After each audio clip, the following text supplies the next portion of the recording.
নমস্কার। কেপি অ্যাস্ট্রোতে সবাইকে আন্তরিক অভিনন্দন।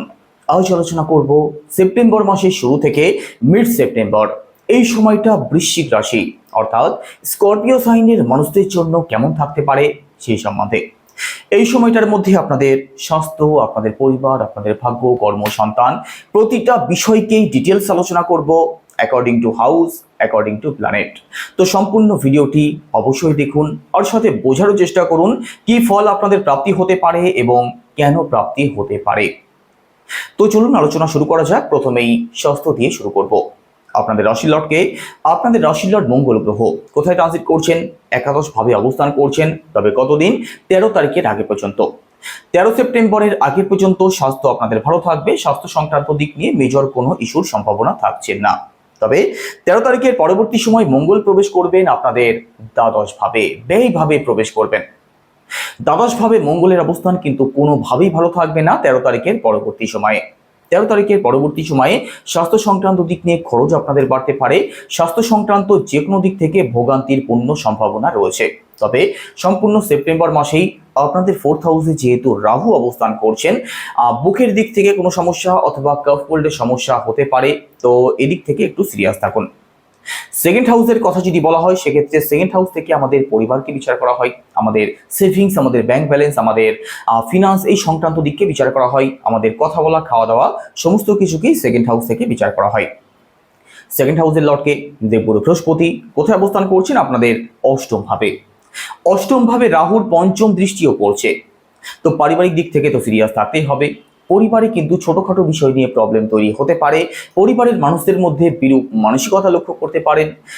পারিবারিক যে কোনো প্রকার সমস্যাতে হঠাৎ করে আপনাদের পড়ে যেতে হতে পারে। তো পারিবারিক দিক থেকে অবশ্যই সিরিয়াস থাকার চেষ্টা করবেন। সেভিংসের কথা যদি বলা হয় সেক্ষেত্রে সেকেন্ড হাউস থেকে সেভিংসকেও বিচার করা হয়। সেকেন্ড হাউস কিন্তু ভালো থাকছে না।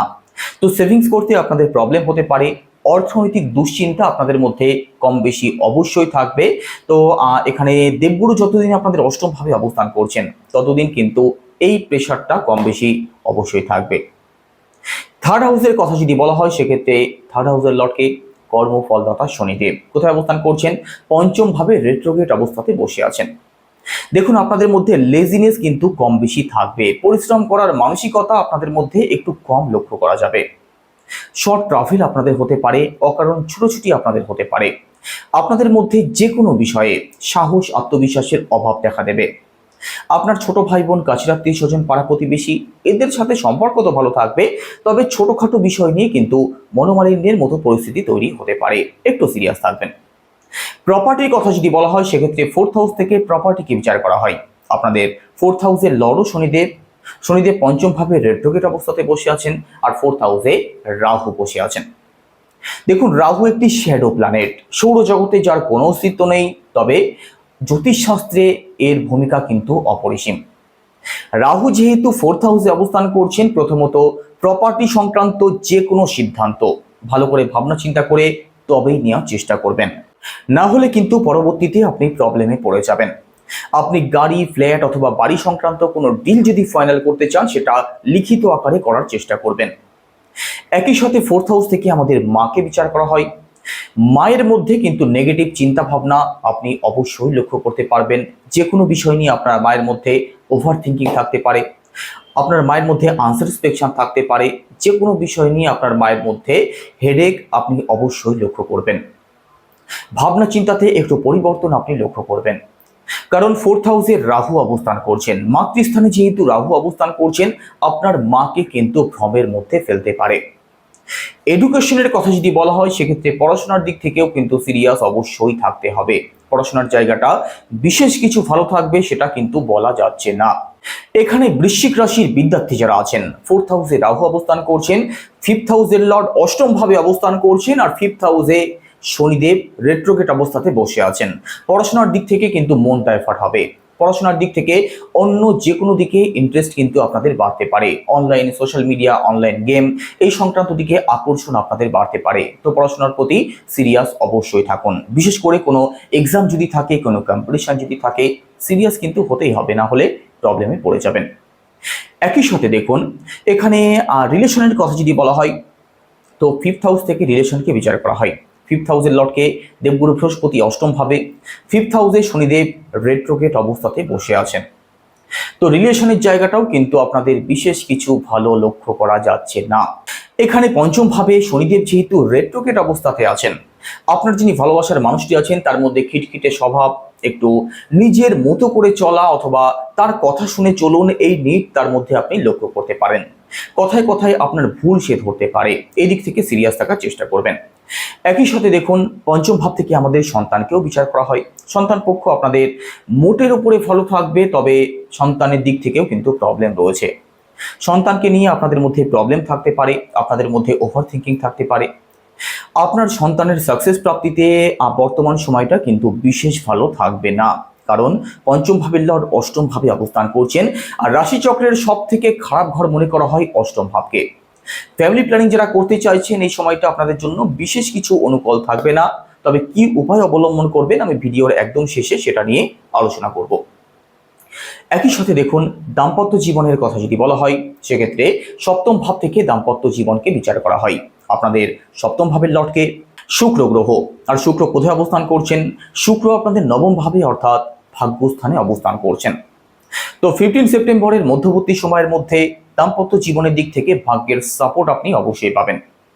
একই সাথে দুজনে মিলে যদি কোথাও ঘুরতে যেতে চান, দূরে কোথাও যেতে চান, আপনি অবশ্যই যেতে পারেন, কারণ নবম ভাব থেকে কিন্তু লং ট্রাভেলকেও বিচার করা হয়। কোনো কাজের শুভারম্ভ যদি করতে চান, সেক্ষেত্রেও আপনি ভাগ্যের সাপোর্ট অবশ্যই পাবেন। তো দাম্পত্য জীবন আপনাদের অবশ্যই ভালো থাকবে। দাম্পত্য জীবন নিয়ে 15 সেপ্টেম্বরের মধ্যবর্তী সময়ের মধ্যে দুশ্চিন্তার কোনো কারণ থাকছে না। ভাগ্যের কথা যদি বলা হয়, সেক্ষেত্রে নবম ভাব থেকে ভাগ্যকে বিচার করা হয়। নবম ভাবে শুক্র অবস্থান করছেন, নবম ভাবের লর্ডকে চন্দ্র। এখানে ভাগ্যস্থানও আপনাদের ভালো থাকবে।